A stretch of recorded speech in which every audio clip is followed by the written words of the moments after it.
Hello guys! Ngayon naman magluluto tayo ng spicy sotong. Ay pupunta muna tayo ng garden. Kukuha tayo ng curry leaves. Isa yan sa ating mga sangkap para sa ating pagluluto. At ito ang ating mga sotong. 2 piraso po yan. Linisin muna natin.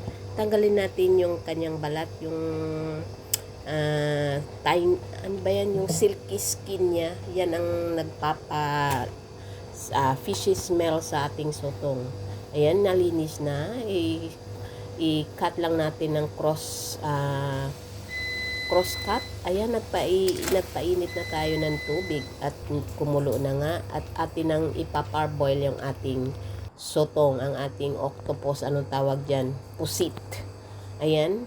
At ito ang ating mga sangkap, yung curry leaves natin na galing sa garden. Chili, galing din yan sa garden. At saka yung onion, at saka yung kamhong paste. Ayan, nagpainit na tayo ng mantika sa ating kawali.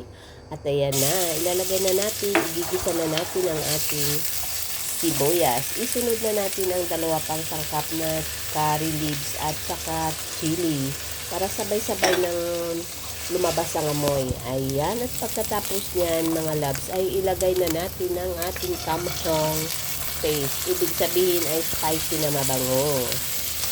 Ayan. Gisa-gisa lang muna. Isasangkot siya at pagkatapos niya na ilagay natin ang ating pusit.